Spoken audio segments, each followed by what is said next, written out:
Novel عشق کامل اسکل مہوش اسلم ایپیسوڈ نمبر 11۔ وقت یہاں بھی ویسے ہی گزر رہا تھا۔ ترکی کے شہر استنبول میں Four Seasons Hotel Istanbul at Sultanahmet کے ایک خاموش مگر نفیس کمرے میں داؤد فون پر کسی سے بات کر رہا تھا۔ کمرہ سادہ مگر وقار لیے تھا، جیسے ہر معتبر ہوٹل کا کمرہ ہوتا ہے۔ سفید شفاف پردے، لکڑی کے فرش پر بچھا قالین، کھڑکی کے پار نیلی مسجد کے مینار جھانکتے ہوئے خاموشی میں بھی کچھ کہہ رہے تھے۔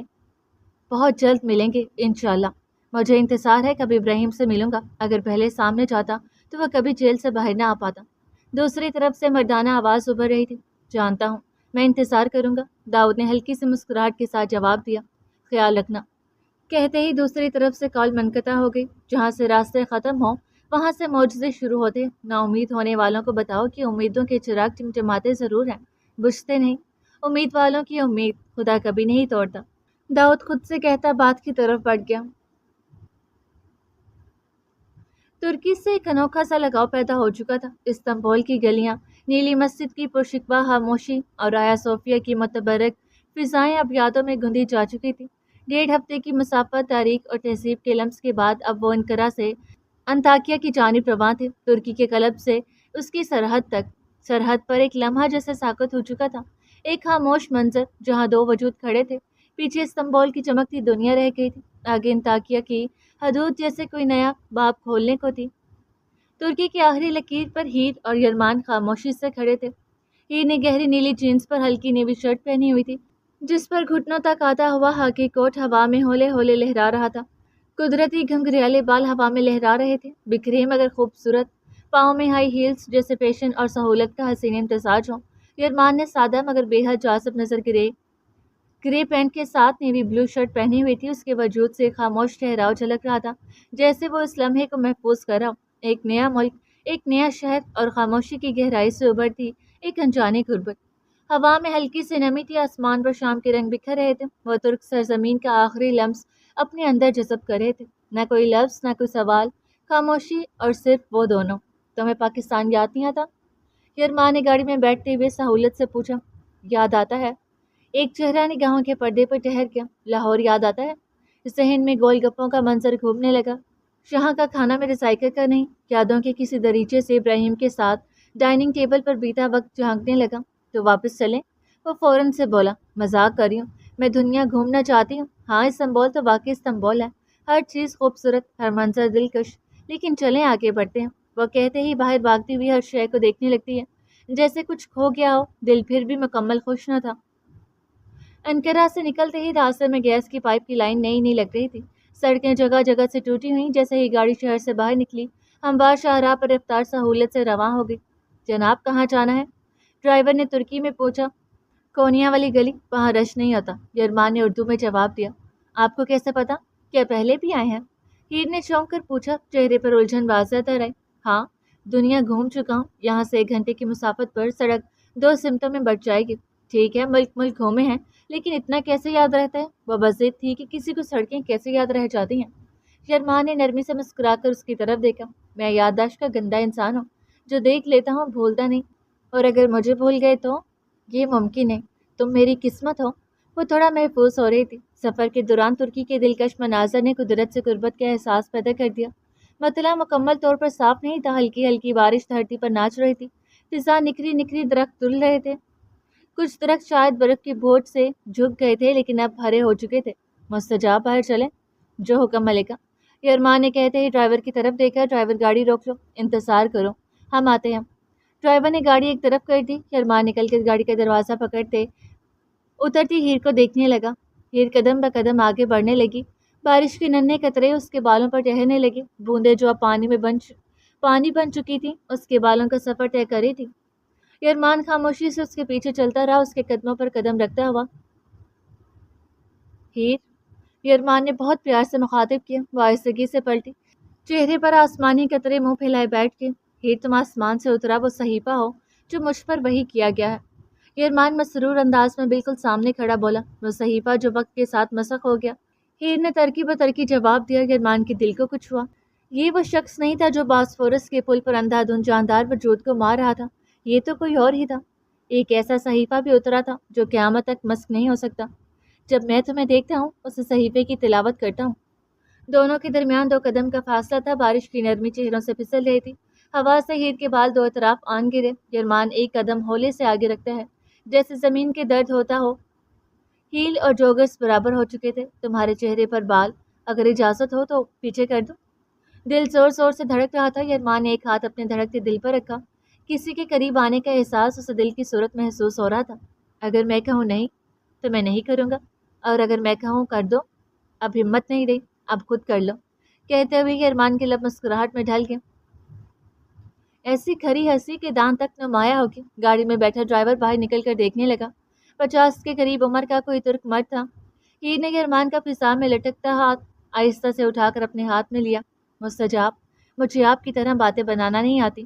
اردو سے چالو تھی یہ فلمی باتیں کہ ہیرو ہیروئن کے بال سیٹ کر دیتے ہیں، حقیقت مختلف ہوتی ہے۔ وہ کہتے ہوئے ہنس دی، جھیل چلیں؟ وہ جھیل کی سمت اشارہ کرتی ہے۔ وہ بول رہی تھی اور یرمان سوچ رہا تھا کہ ہیر کے ہاتھ اتنے ٹھنڈے کیوں ہیں؟ ایسے موسم میں ہاتھ ٹھنڈے ہی ہونے تھے، لیکن شاید وہ موسم سے زیادہ کسی اور کی پرواہ کر رہا تھا۔ اوف! کشہر کے نواح میں پھیلی نیلگو جھیل جیسے کسی خاموش خواب کی تصویر ہو۔ پانی پر منڈلاتے پرندے منظر کو زندگی دے رہے تھے، اور فضا میں ایسا سکون تھا کہ وقت تھم سا گیا ہو۔ ایک طرف سرسبزہ کوہ دامن اپنی شان سے کھڑا تھا، دوسری طرف جھیل کی وسعت، منظر ایسا جیسے قدرت نے اپنا حسن یہیں سمیٹ دیا ہو۔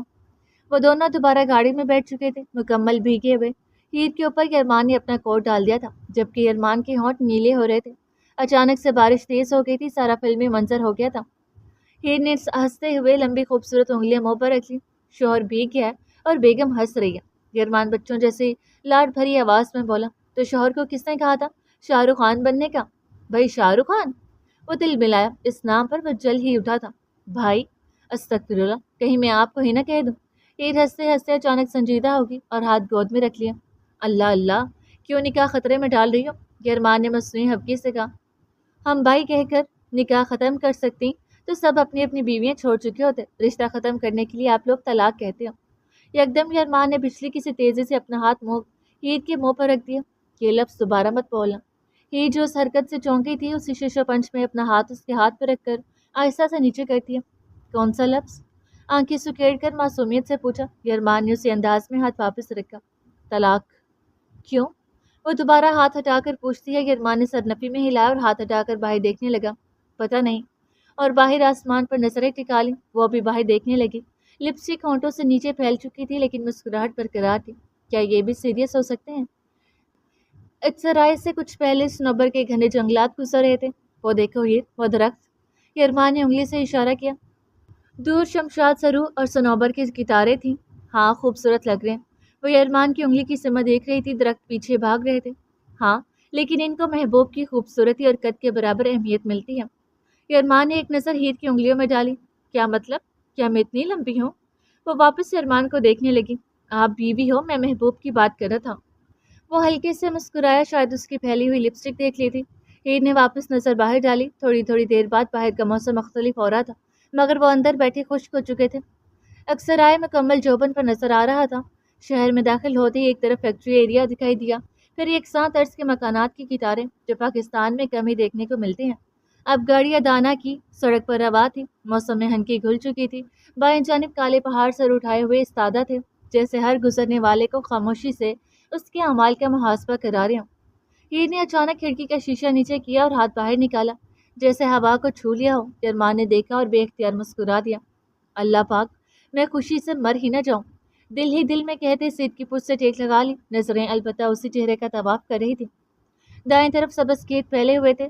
سفر سب کرتے ہیں، لیکن من چاہا ہم سفر ہر کسی کو نہیں ملتا۔ الو کشبہ کا بورڈ سامنے آیا۔ میں اب مرنے سے ڈرنے لگا ہوں۔ پہاڑوں پر برف کی تہیں جمی تھی۔ یہ سفر پہاڑوں کے بیچوں بیچ ہو رہا تھا۔ میں خود غرض ہو رہا ہوں، مجھے دنیا متاثر نہیں کرتی تھی، اب ایک شخص میں دنیا دیکھ رہا ہوں۔ ہیر کے بال ہوا سے اڑ رہے تھے، چہرے پر خوشی تھی، وقت جیسے بہتا جا رہا تھا۔ وہ سانتی سے 30 کلومیٹر پہلے حسن غازی نامی گاؤں آیا۔ یرمان باہر دیکھنے کے بجائے مسلسل اپنی قسمت کو تکتا رہا، جو اس وقت اس کے ساتھ بیٹھی تھی۔ یہاں پہاڑوں کے بیچ کھیت تھے۔ ڈرائیور بس اپنی راہ پر جا رہا تھا، جیسے اسے نہ موسم سے واسطہ تھا نہ محبت سے۔ یہاں ایک کشادہ پارکنگ تھی، قہوہ خانے اور لوکانتے مقامی ریسٹوران نظر آ رہے تھے۔ ڈرائیور، گاڑی روک دو، ہیر کھانا کھا لیں۔ یرمان نے نرمی سے کہا جیسے اجازت مانگ رہا ہو، حالانکہ وہ پیشکش کر رہا تھا۔ اف اللہ، چلیں۔ ہیر نے مسکرا کر سر ہلا دیا۔ دونوں نسبتاً ایک خاموش خوبصورت مقام پر بیٹھے ترک کھانوں سے لطف اندوز ہو رہے تھے۔ ریسٹورانٹ کے ارد گرد ہلکی پھلکی چہل پہل تھی مگر رش نہیں تھا۔ ادانا سے روانگی کے بعد اب سفر انطاکیہ کی سمت جاری تھا۔ گاڑی پہاڑی زگ زیگ راستوں پر چل رہی تھی۔ ہر موڑ کے ساتھ ایک نیا منظر کھلتا جیسے قدرت خود استقبال کری ہو۔ ادانا سے نکل کر جب فیکٹریوں، کارخانوں اور چھوٹی بستیوں سے آگے نکلے تو مناظر مزید کھلنے لگے۔ یہاں کی آبادی نسبتاً کم تھی اور استنبول کے برعکس جدیدیت کی چکا چوند بھی نظر نہیں آ رہی تھی۔ سادہ سے لوگ اپنی زندگیوں میں مصروف، ہر کوئی اپنے کام میں مگن تھا۔ عدالت کی پرانی عمارت پیچھے چھوٹ گئی، شام کے سائے سرخ ہوتے آسمان پر بکھرنے لگے۔ اس لمحے کا حسن یرمان اور ہی دونوں محسوس کرے تھے مگر کہے بغیر۔ وقت کس طرح گزر گیا انہیں خبر ہی نہ ہوئی اور وہ انقرہ سے انطاکیہ کی طرف مڑ چکے تھے۔ غازیان تب کے قریب بے شمار کارخانے اور فیکٹریاں خاموشی سے پیچھے رہ گئے تھے۔ اب میدانی علاقے تھے اور ان کے بیچ دونوں خاموش مگر گم۔ باہر بدلتے مناظر کے ساتھ یرمان کی سوچیں بھی کہیں بہہ گئی تھی۔ درمیانہ سفر دور پہاڑی پر ایک پرانا بسیدہ سا قلعہ نظر آیا، تاپروک قلعہ۔ ترکی میں تاپروک کا مطلب مٹی ہوتا ہے۔ وحید کو باہر گم پا کر کہتا ہے، ہاں آپ کو تو علم ہے، میں تو نیو اسٹوڈنٹ ہوں۔ ویسے آپ نے کب دنیا گھومی، کس کے ساتھ؟ وہ اب یرمان کو دیکھ رہی تھی۔ کھانے کی وجہ سے لپسٹک غائب تھی، بارش کی وجہ سے چہرہ تھوڑا میلا سا تھا۔ میں اپنی گرل فرینڈ کے ساتھ آیا تھا، میں نے اسے اسی قلعے میں دفن کیا تھا، یرمان نے شرارتی انداز میں کہا۔ ویسے آپ لگتے نہیں فراڈ کرنے والے، اگر کوئی تھی تو کر لیتے شادی۔ وہ ایسے بولی جیسے فرق ہی نہ پڑتا ہو۔ تمہیں فیل نہیں ہوا مجھے کتنا برا لگا؟ یرمان نے ایک افسردہ سے نظر ہیر پر ڈالی، چہرے کی جوت بجھ گئی تھی۔ ساری سیکی کی متلاطم لہریں ایک وحشی دھن میں شور کر رہی تھی۔ ہر ایک کی زندگی کسی نہ کسی پوائنٹ پر بٹی ہوئی ہوتی ہے، مجھے لگا شاید آپ بھی۔ گاڑی دنیزی لڑکے کنارے سے گزر رہی تھی، سمندر کی سنگ بستہ خاموش سا شہر جس کی گلیوں میں ہوا بھی دھیمے قدموں سے چلتی تھی۔ اور آپ کو لگا میں بٹا ہوا تھا، پہلے کسی اور کے ساتھ رہ چکا ہوں؟ وہ کہہ کر باہر دیکھنے لگا، لفظ افسردہ سے تھے۔ گاڑی اب اس سڑک پر تھی جو بحر روم کی کنارے سے گزر رہی تھی، ایک دانیز وہی سمندر جس کے کنارے کبھی سکندر اعظم کا قافلہ رکا تھا۔ میرا مطلب یہ نہیں تھا مستجاب۔ وہ اپنی جگہ سے مکمل یرمان کی طرف مڑی۔ میرا نام کسی اور کے ساتھ ہوگی تو مجھے برا لگے گا، میں نے صرف ایک انسان چنا اور وہ تم ہو ہی۔ میں بہت پوزیسو ہوں، دل کے معاملے میں حد سے زیادہ۔ آئندہ خیال رکھنا، اسے واقعی برا لگا تھا۔ آئندہ نہیں ہوگا مستجاب، I am sorry. Don't say please. سب ٹھیک ہے، اٹس اوکے ہیت۔ باہر سمندر نظر آ رہا تھا، بحر روم کی موجیں خاموشی سے کناروں کو چھو رہی تھی مگر گاڑی کے اندر ایک خاموش کشیدگی تھی۔ لیکن یہاں کس کو خبر تھی، ان دونوں کے بیچ پہلی بار ناراضگی ہوئی۔ ڈرائیور ہلکا سا مسکرا رہا تھا جیسے سکون ملا ہو، میاں بیوی کی لڑائی پر ہنستا ہوا شیطان۔ اب گاڑی انطاکیہ میں داخل ہو چکی تھی، شام کی سرحد سے لگتا ایک پرانا شہر۔ رات وہیں قیام کا ارادہ تھا مگر وہ دونوں بات نہیں کر رہے تھے، دونوں ہی اپسیٹ تھے، دلوں کی رہگزر پر تھی۔ خاموشی کی دھول جمی، لہروں کے سائے میں ایک صدا دیر تک تھمی۔ تم نے سمجھا گزرا کوئی لمحہ شکست، ہم نے وہ عمر دیکھی جو پلکوں پہ ٹھہری رہی۔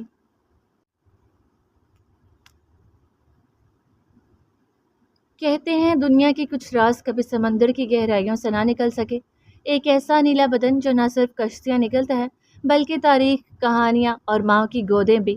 یہ کراچی کا وہی سمندر ہے جو ہر روز کچھ نہ کچھ لے جاتا ہے اور پھر بھی اپنے کناروں پر خوشنما لہروں کا ناٹک رچاتا ہے۔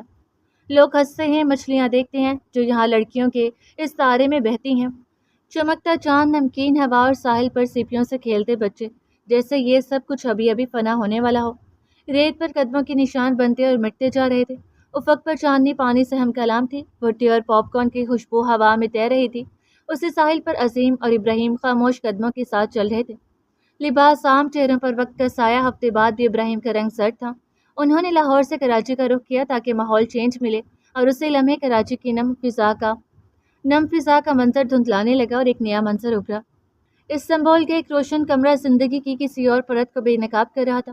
ہوٹل کی بلند عمارت میں جہاں سب کمرے اندھیرے میں گم تھے، ایک کمرہ جھگمگا رہا تھا۔ داؤد وہاں بیٹھا تھا۔ شرمان مستجاب میوزیم ہوٹل کے باہر کھڑا تھا، وہ فون پر بات کر رہا تھا، چہرے پر پریشانی کی جھلک تھی۔ آس پاس کی دنیا سے وہ بالکل بے خبر تھا، جیسے اس کا سارا دھیان ایک ہی بات پر مرکوز ہو۔ پورا ایک ہفتہ میں آپ کے ساتھ رہا، عظیم وقاص۔ آپ جب کہتا تھا ناراضگی ظاہر کرتا تھا۔ ہوٹل، پھر باہر کے چکر بھی لگے لیکن میں خود کو وقت دے رہا تھا، وہاں سکون محسوس نہیں ہوا تو یہاں آ گئے۔ کیس بہت مشکل تھا، بھاری رقم سے وہ کیس حل ہونا تھا۔ ہوٹل کا خرچہ اور کیس پر لگی رقم میری دی گئی واٹ سے پورا نہیں ہو سکتا۔ ابراہیم سوالیہ نظروں سے سامنے دیکھ رہا تھا، جہاں ایک لڑکا اور لڑکی سمندر کے کنارے ہاتھ میں ہاتھ ڈالے پیروں سے پانی کو واپس پھینک رہے تھے۔ ان کے چہروں پر مسکراہٹ تھی۔ عظیم کا چہرہ سرخ ہوا، شرمندگی سے آنکھ کھڑی ہوئی۔ پیسے کس نے دیے عظیم وقاص؟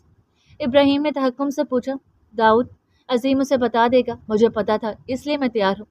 فون پر کوئی مردانہ آواز سرگوشی کی مانند داؤد کے کانوں تک پہنچ رہی تھی۔ چھوٹ کیسے سکتا ہے؟ پیسے کہاں سے آئے؟ یرمان فون پر غصے سے بول رہا تھا۔ سر، عبید جہاں نے آپ کو رہا کروایا، یہ بات مجھے چھپانے کو کہا تھا تب۔ باس، ڈیڈ بھائی غصہ کریں گے، وہ پہلے ہی مشکل سے گزرے ہیں۔ عبید جہاں، وہ کہاں سے آگے؟ بے شک ابراہیم قصوروار نہیں تھا، لیکن وہ چپ نہیں بیٹھیں گے یہ سار۔ یرمان چیخا۔ اور کتنا کچھ چھپایا آپ نے عظیم وقاص؟ ابراہیم سامنے کھڑا ہو کر پوچھ رہا تھا، شرمندگی سے عظیم کا سر جھک گیا۔ ہیر نے نکاح کر لیا۔ داؤد، یہ بات تکلیف دہ ہے، ابراہیم نہیں جانتا، اسے میرے پاس آنا ہوگا، وہ سنبھل نہیں سکے گا۔ یرمان صاحب نے کہا کہ فی الحال پتہ نہیں چلا، اور ویسے بھی اتنے سورسز نہیں ہیں کہ پتہ چل سکے۔ کچھ نہیں باس، سر عبید نے منع کیا تھا، میں شرمندہ ہوں، عظیم نے کہا اور پانی سے کھیلتے ہوئے جوڑے کو دیکھنے لگا۔ عظیم وقاص، میں ملنا چاہتا ہوں۔ ابراہیم پلٹ کر سیدھا چلنے لگا۔ میں کراچی ہوں، اس سے مل لوں گا، خیال رکھنا اپنا داؤد۔ عدالتی نوٹس مل گیا ہے، میں کچھ دنوں تک لاہور آؤں گا، کھل کر ہار جیت کا فیصلہ ہوگا، یرمان نے کہا اور کال کاٹ دی۔ کراچی ہے وہ، ملاقات ہو جائے گی باس، میرا گھر مجھے واپس مل گیا اور سارا خرچہ سر عبید نے اٹھایا۔ عظیم کہتے ابراہیم کے پیچھے ہو لیا، مسکراہٹ لیے ابراہیم اس جوڑے کو دیکھتے ہوئے جا رہا تھا۔ عظیم وقاص، مہیزہ بھی ایسے ہی کھیلتی تھی پانی سے، نہیں میرے دل سے۔ آہ، دلوں سے کھیلنے والے شکار باز کمینے لوگ۔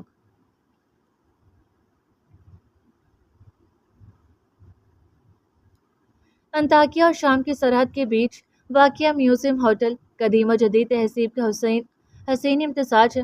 باہر سے شیشے کی چمکدار عمارت، شاندار طرز تعمیر کا مظہر، اور اندر داخل ہوتے ہی رومن عہد کی کھنڈرات، گرجا گھر، عبادت خانے اور قدیم برتن شیشے کی تہہ کے نیچے سانس لیتے دکھائی دیتے ہیں۔ اوپر لکڑی سے بنا نفیس جدید طرز کا ہوٹل، جہاں روشنی مدھم لہجے میں خوش آمدید کہتی ہے۔ کمروں کی کھڑکیاں نیچے کے آثار پر کھیلتی اور منظر میں ماضی اور حال ایک ساتھ سانس لیتے ہیں۔ ہر کمرہ نفیس بیڈ، صوفے اور میوزیم کی طرف کھلتی کھڑکی کے ساتھ مکمل ہوتا ہے۔ سائڈ ٹیبل کے قریب ٹرالی پر رکھا کھانا جیسے خاموشی سے وقت کے ذائقے سنبھالے کھڑا تھا۔ یہ نائٹ ڈریس میں ملبوس بیڈ پر نیم دراز سے دروازہ آہستہ سے کھولا۔ یرمان 2 قدم اندر آیا، پھر رک گیا۔ اس کے آنے سے پہلے خوشبو نے اس کی آمد کا اعلان کر دیا تھا۔ اس کی نظریں پورے کمرے میں گردش کرتی ہوئی محض ایک لمحے کو ہیر پر ٹھہری، پھر وہ بات کی طرف چلا گیا۔ ہیر بات کی آواز سے اٹھ کر بیٹھ گئی تھی۔ سامنے 3 سیٹر صوفہ پڑا تھا، جو جگہ کی وسعت کے باعث 5 سیٹر محسوس ہوتا۔ وہ اٹھ کر بال کیچر میں جوڑے کی صورت قید کرتی، کیچر بیڈ پر ہی رکھا تھا۔ 2 نرم لٹیں چہرے کی طرف بکھری تھیں۔ 20 منٹ بعد ریان یرمان نہا کر باہر نکل رہا تھا۔ اسے دیکھ کر ہیر نے اٹھ کر تولیہ اٹھا کر آگے بڑھایا۔ بھیگے بال ماتھے پر تھے، آنکھیں گیلی گیلی سے، البتہ چہرے پر پانی کے قطرے تھے۔ کالی بنیان سے اس کی سرخ و سفید کسرتی کلائیاں جھانک رہی تھیں۔ ڈھیلا سا گرے ٹراؤزر، اور قدم بقدم آتا یرمان، جیسے موتی پانی میں گر رہے ہوں، ویسے ہی پانی اس کے بالوں سے ٹپک رہا تھا۔ اٹھا سکتا ہوں، رکھ دو۔ وہ وہیں کھڑا رہا، 2 قدم کے فاصلے پر ہیر کھڑی تھی۔ آپ اب بھی ناراض ہیں؟ یرمان نے نگاہیں نہیں اٹھائیں۔ کیا نہیں ہونا چاہیے؟ میں مذاق نہیں کر سکتی۔ کر سکتی ہو، لیکن ایسا مذاق نہیں۔ ہیر نے خاموشی سے ٹاول واپس رکھا۔ یرمان نے تیزی سے اسے اٹھایا، بال اور چہرہ خشک کرنے لگا۔ آپ واقعی بات نہیں کریں گے؟ وہ الجھی ہوئی مگر خوبصورت لگ رہی تھی۔ یرمان اب شرٹ پہن رہا تھا۔ نہیں، خود ہو جاؤں گا ٹھیک، بات نہ کرو پلیز، وہ کہتا ہوا صوفے پر لیٹ گیا، جس سے پیر باہر نکل رہے تھے، لیکن پرواہ کیسے تھی؟ ہیر نے ایک نظر اس پر ڈالی، پھر کھانے کی ٹرالی قریب لے آئے۔ کھانا کھا لیں، کھانے سے کیا ناراضگی؟ مجھے نہیں کھانا پلیز، میں کسی اور پریشانی میں ہوں، تنگ مت کرو۔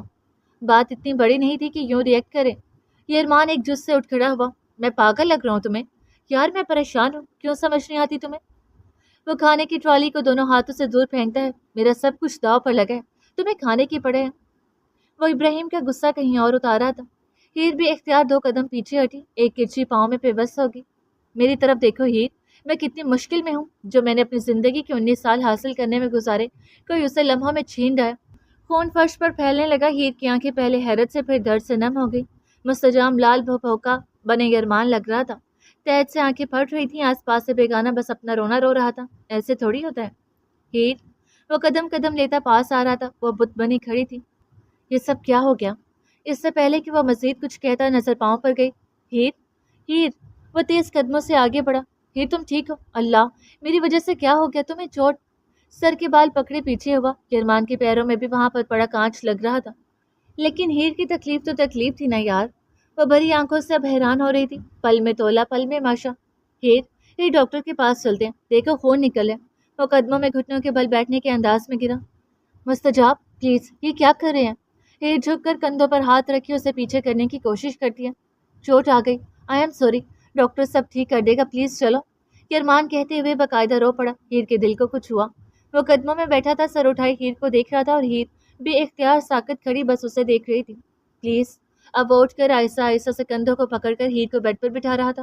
ہیر حیران تھی. درد کی شدت تھی لیکن وہ محسوس نہیں کر رہی تھی، بس خاموشی سے اس دیوانے کو دیکھے جا رہی تھی. بیٹھو، میں کال کرتا ہوں. فون؟ میرا فون. یرمان تیز تیز قدموں سے چلتا ہوا ٹیبل پر نظر دوڑاتا ہے، پھر اپنی جیبیں کھنگالتے ہوئے دوبارہ موبائل نکالتا ہے. مستجاب، مستجاب ٹھیک ہوں میں، چھوٹا سا زخم ہے، میں کر لوں گی. ایسے نہ چلو، وہاں کانچ ہے. یرمان کے چلنے پھرنے سے ماربل پر خون کے ہلکے نشان بن رہے تھے. ریلیکس، پریشان مت ہو، مجھے درد نہیں ہو رہا، ٹھیک ہوں میں. تم اس زخم، میں زخم صاف کر دوں؟ الفاظ اس کے لبوں سے اٹک اٹک کر نکل رہے تھے. پلیز. وہ موبائل پھینکنے کے انداز میں سائڈ پر رکھتے ہیں اور واپس ہیر کی طرف آتا ہے. ہیر آہستہ سے اس بات میں سر ہلا دیتی ہے. ابراہیم کا نام ہی جیسے قہر بن کر ٹوٹا تھا. یرمان ایک بڑی چیئر کھینچ کر بیٹھتا ہے، سائڈ ٹیبل سے فرسٹ ایڈ باکس نکالتا ہے، پھر آہستگی سے ہیر کا زخمی پاؤں اٹھا کر اپنے گھٹنے پر رکھ لیتا ہے. ہیر نے پاؤں کھینچنے کی کوشش کی. یرمان نے سر اٹھا کر ایک نظر ڈالی. اس نظر میں شدت، دیوانگی، جنون، کیا کچھ نہیں تھا. ہیر دبک کر بیٹھ گئی.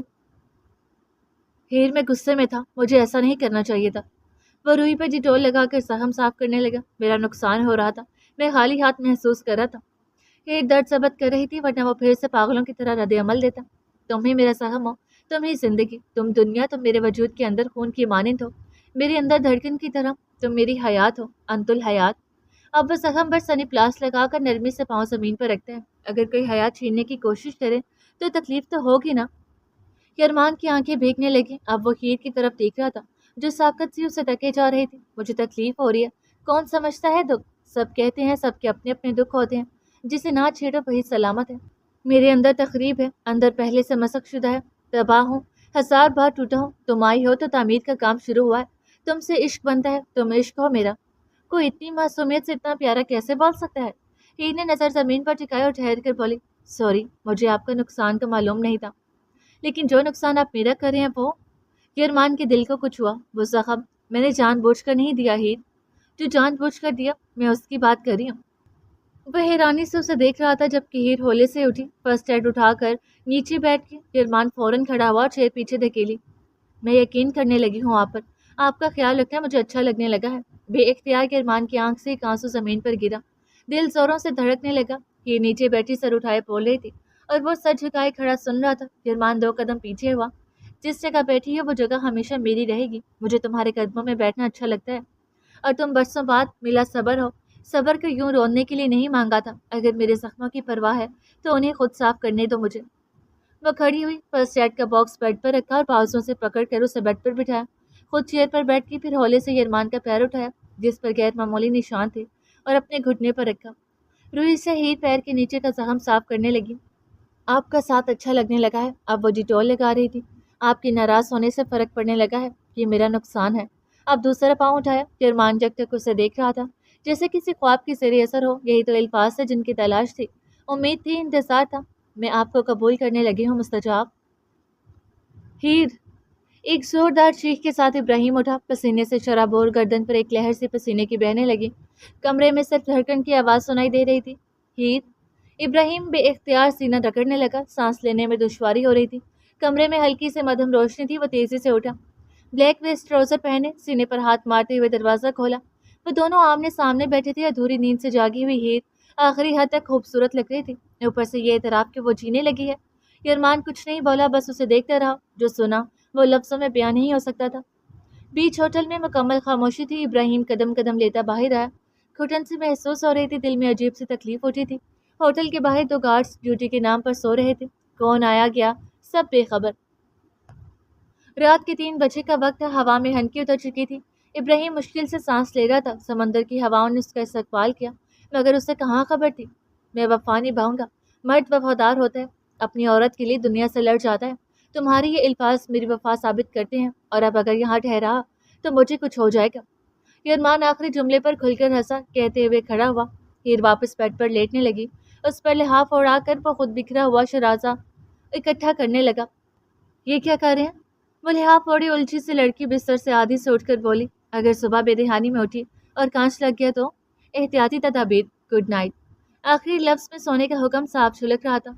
بال خشک ہو چکے تھے، وہ ڈسٹ بن میں کچرا ڈال کے روم سے باہر جا رہا تھا، مگر ایک نظر ہیر پر ڈالا نہیں، بولا، میرا نصیب، مسکراتا ہوا کہہ کر دروازہ بند کر دیا۔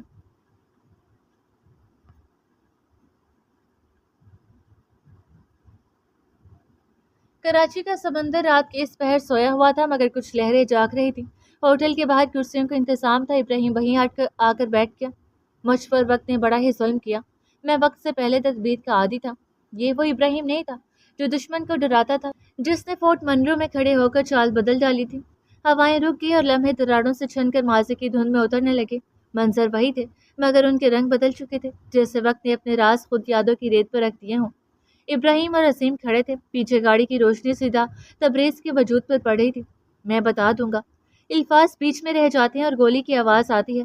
ادھر سے ابراہیم کا گارڈ ٹریگر دبانے کو ہوتا ہے۔ ایک گولی جسم سے جان لے لیتی ہے، لیکن وہ لمحہ بس، اور جیسے وقت نے اپنی دھڑکنیں پلٹ کر پیچھے مڑنے کا ارادہ کر لیا۔ ابراہیم گاڑی کی روشنی میں کھڑا تھا، روشنی سے سائے سامنے کی سمت بن رہے تھے۔ تبھی ایک سایہ نمودار ہوتا ہے۔ ابراہیم سایہ اور پسٹل والا ہاتھ دیکھتا ہے، گارڈ کو آنکھ کے اشارے سے روکتا ہے، گارڈ صرف پسٹل آگے کرتے ہیں، گولی پیچھے سے چلتی ہے۔ ابراہیم فوراً اٹھتا ہے، آیا وہ چلا نہ جائے۔ وہاں دو لوگ تھے، لیکن روشنی کی وجہ سے چہرے نظر نہیں آ سکے۔ ماضی کی دھند سے نکل کر انطاکیہ کے ہوٹل میوزیم، جہاں حال کی سرگوشیاں ماضی میں گم ہوتی جا رہی تھی، وہاں قریبی مسجد کے باہر یرمان دھلا دھلایا چہرہ لیے بینچ پر بیٹھا تھا، جیسے کوئی مسجد میں جانے نہ دے رہا۔ اب واپس چلے فورٹ منرو کی خاموشی میں، جہاں اچانک پیچھے سے گولی کی آواز نے کھیل پلٹ دیا۔ سنسان سی جگہ پر یرمان اور احسار ایک کتے کے ساتھ تھے۔ کتا جگہ سونگ سونگ کر آگے بڑھنے میں مدد دے رہا تھا۔ ایک منٹ احسار، اس کتے کو دفع کرو، میری آنکھوں سے دیکھو، وہاں روشنی سی ہے، لیکن کہیں شاید وہ اس بڈھے کھسٹ کو یہاں لائے ہوں جیسا کہ عادی نے بتایا تھا۔ دور سے دھواں دھار سی روشنی نظر آ رہی تھی۔ یرمان صاحب، اسے مار کر کیا ملے گا؟ جو لوگ لے کر آئے ہیں وہ بھی تو کچھ نہیں جانتے۔ وہ چلتے ہوئے گاڑی کے پاس پہنچ چکے تھے۔ یرمان صاحب، یہ تو پہلے ہی مر ہے، اور یہ ابراہیم کے لوگ ہیں، چھوڑیں، جاننا ضروری نہیں۔ احسار نے اپنے تئیں پتے کی بات کی۔ یرمان بیک پاکٹ سے گن نکال کر سامنے کھڑے وجود کو دیکھتے ہوئے نشانہ بناتا ہے۔ احسار، مووی نہیں چل رہی، ویڈیو بناؤ، مستقبل میں کام آئے گی۔ ان کے چہرے تو نظر نہیں آ رہے۔ یرمان صاحب، کھوپڑی کھول دوں گا تمہاری، جب مڑیں گے تو چہرے نظر آئیں گے، جلدی کرو، اور شاید یہاں اور بھی لوگ ہیں، مجھے آوازیں آ رہی ہیں۔ ایک لمحے کے 1000ویں حصے میں بازی پلٹ گئی۔ وہ کون تھا کون نہیں، لیکن میں جان نہیں لے سکا۔ وہ پاگلوں کی طرح بیٹھا خود سے باتیں کر رہا تھا۔ سب کیسے چھن گیا، کب، کیسے سب ہو گیا، پتہ ہی نہیں چلا۔ ابراہیم آسمان پر نظریں جمائے شاید تارے گن رہا تھا، آنکھیں سرخ ہو چکی تھی، ٹھنڈی ہوائیں وجود کو چھو کر گزر رہی تھی۔ میں تبریز انکل کو مار نہیں سکا، لیکن میں اس کے پیچھے پڑا رہا، کیونکہ اس نے مجھے۔ یرمان آنکھیں آسمان پر ٹکائے پھر ماضی میں جا رہا تھا۔ بے شمار ظلم و ستم سہنے کے بعد 3 سال کی قید سے رہا ہو کر گھر آیا۔ باہر کے لوگ اسے دیکھ رہے تھے، جیسے نگاہوں سے نگل جائیں گے، مگر وہ ہانپتا ہوا بس آ رہا تھا۔ 3 سال بعد وہ واقعی حیوان بن کر نکلا تھا، لیکن پھر بھی لوگ لوگ ہی تھے، اچھے برے کو جینے نہیں دیتے۔ گھر آیا تو کریم سہورا کے ساتھ خوش باش کھڑا تھا۔ شاید ان دونوں کو علم نہیں تھا کہ باہر کیا کوہرام مچا ہوا ہے، کیسے ہوتا وہ بھاگ کر جو آیا تھا۔ وہ کچن میں کھڑے کسی بات پر ہنس رہے تھے۔ کھانے کی لذیذ خوشبو چاروں طرف پھیلی ہوئی تھی۔ گھر آتے ہی ان کا حصہ دیکھ کر تن بدن میں آگ سے لگ گئی۔ ماما ہی نہیں دوگلی، بابا آپ بھی؟ ایک نفرت بھری آواز چھوٹے سے ہال نما گھر میں گونجی۔ گھر ویسا ہی تھا، رنگ برنگا، اور وہی ساڑی میں ملبوس عورت، وہی کریم، بس سامان بدل گیا تھا۔ سہورا فوراً پلٹی، بے اختیار آنکھیں بھری، ہاتھ میں پکڑا چمچ نیچے گرا۔ میرا بیٹا رہا ہو گیا؟ بے اختیار سہورا بھاگ کر امان سے لپٹ گئی۔ یرمان کے چہرے پر کچھ بے ترتیب سے روئیں ابھر چکی تھی، جیسے وقت نے بچپن سے جوانی تک کا پہلا حرف لکھا ہو۔ زخموں کے نشان، رنگ کچھ سیاہی مائل ہو چکا تھا، وجود بھاری سا، چہرہ ابھرا ہوا، گال پر باقاعدہ ایک گہرے کٹ کا نشان تھا۔ کریم ویسا ہی کھڑا رہا، حیرت سے آنکھیں کھولے۔ زہورا سے قدمِ امان بڑا لگ رہا تھا، کبھی وہ امان کے ہاتھ چومتی، کبھی چہرہ، کبھی خود ہی اس سے لپٹ جاتی۔ امان خاموش کھڑا دیکھتا رہا، آنکھوں میں تیش، چہرہ سرخ، ابھرتی جوانی تھی، غصہ ضبط سے باہر ہو رہا تھا۔ اچانک ایک جھٹکے سے اس نے ظہورہ کو بازوں سے پکڑ کر پیچھے دھکیلا۔ وہ لڑکھڑاتی ہوئی پیچھے ہوئی۔ کون سا پیار جتا رہی ہیں آپ؟ مر گیا آپ کا بیٹا اس جیل میں، اس قید میں، اس کالی کوٹری میں۔ کیسی باتیں کر رہے ہو امان؟ ہوش میں ہو؟ وہ روتی ہوئی پھر آگے بڑھی۔ کریم یک ٹک ویسے ہی دیکھتا رہا، آنکھیں نم تھی۔ امان 2 قدم پیچھے ہٹا اور ہاتھ کے اشارے سے روکا۔ میں نے کہا تھا چلی جائیں۔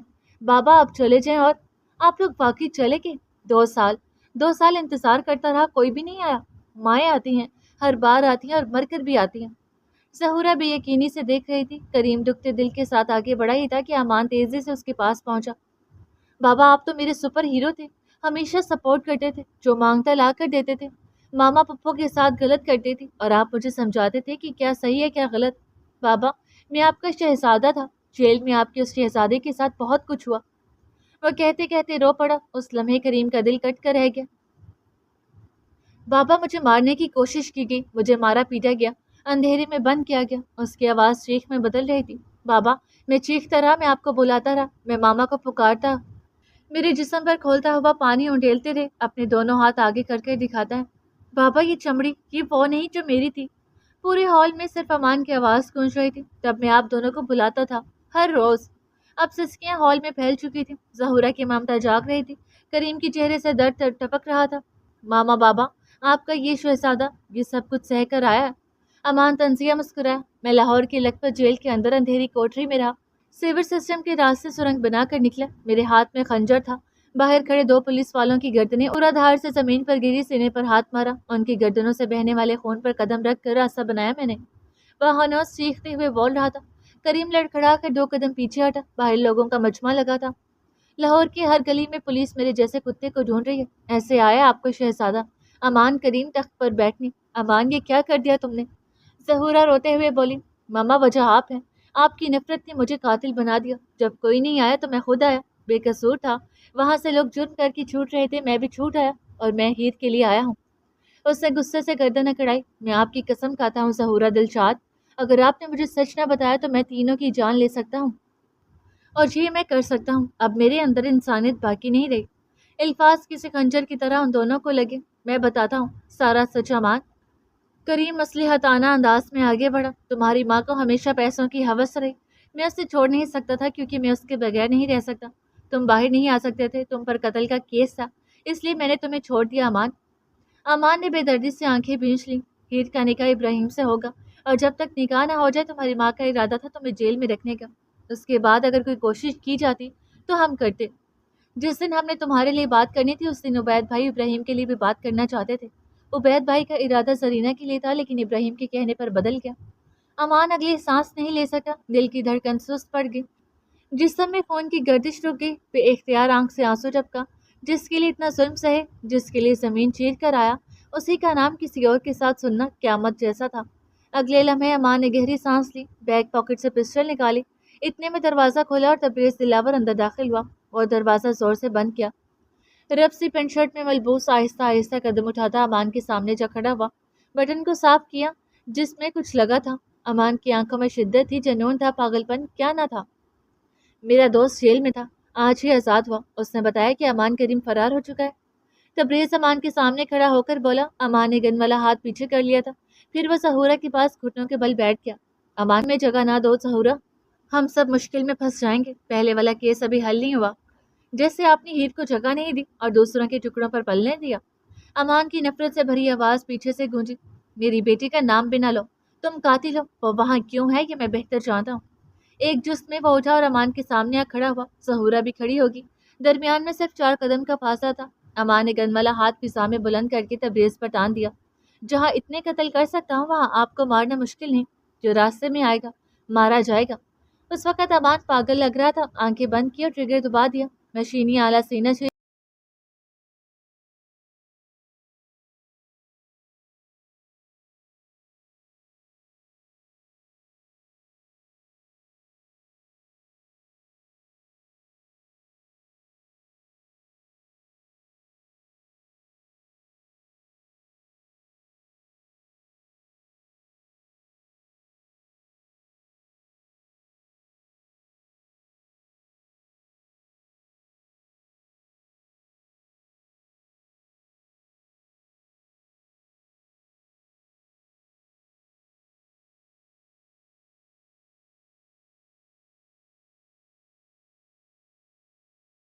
غلطیوں کی، سازشوں کی، نفرتوں کی، انتقام کی۔ وہ ساڑی میں لپٹی خاتون بھرپور میک اپ سے لدا چہرہ تکلیف سے زرد ہو رہا تھا، آنکھیں پھٹ رہی تھی۔ وہ تینوں مرد بے بسی سے اسے دیکھ رہے تھے، تڑپتے ہوئے، مرتے ہوئے۔ اس کی روح پرواز کر رہی تھی۔ وہ زمین پر گردن بار بار اٹھائے دائیں بائیں جھول رہی تھی۔ امان ویسے ہی کھڑا تھا، اس کی آنکھوں میں آنسو نہیں تھے، بس وہ منظر تھا جب وہ عصمت کی موت کے وقت ہنس رہی تھی۔ کانوں میں وہی آواز گونج رہی تھی۔ یہ انجام تھا اس عورت کا جس کی وجہ سے 3 لوگ مارے گئے۔ امان کے 3 سال کا یہ انجام تھا نفرت کا۔ ہلکی ہلکی تڑپتی ہوئی، کھلی آنکھیں، کھلا منہ، آخری لمحے وہ اپنے بیٹے کے ہاتھوں موت دیکھ کر روانہ ہو چکی تھی۔ میں بس انکل کو مارنا چاہتا تھا، اس نے مجھ سے میری ہیر چھین لی تھی، ماما تو بیچ میں آ گئی۔ اللہ پاک! وہ آسمان کی طرف دیکھ کر خدا سے بات کر رہا تھا جو کبھی مسجد نہیں جاتا تھا، آج وہ الگ ارمان لگ رہا تھا، ہر بار کی طرح اس بار بھی مختلف۔ ابراہیم ستارے گنتے گنتے ماضی میں جا چکا تھا، اس وقت میں جب لیکوڈ سا گرا تھا۔ ابراہیم وہاں موجود تھا، گاڑی میں عظیم بیٹھا تھا، درخت کے اوپر ایک تیزاب سے بھرا ساشا لٹک رہا تھا، پیچھے 2 سے 3 افراد موجود تھے۔ وہاں ایک ٹیبل پر چند خالی تصویریں رکھی تھی، ریسرچ لیب ٹیم نے یہ تصویر ابراہیم کے گھر سے اٹھائی تھی۔ تصویریں اہم نہیں تھی، لیکن وہ ہوڈی والا وجود سب کے لیے انجان تھا۔ آدی نے ابراہیم کی کالز ہیک کی اور دہدا نے عظیم کی، اس طرح سے وہاں پہنچ گئے۔ ابراہیم نے وہاں قدم رکھتے ہی اوپر لٹکتا ساشا دیکھ لیا تھا، نشانہ باندھا گیا۔ ابراہیم 2 قدم پیچھے ہٹا اور وہ ہوڈی والے وجود پر آن گرا، پلٹ کر قدم پہ قدم چل کر گاڑی میں بیٹھ گیا۔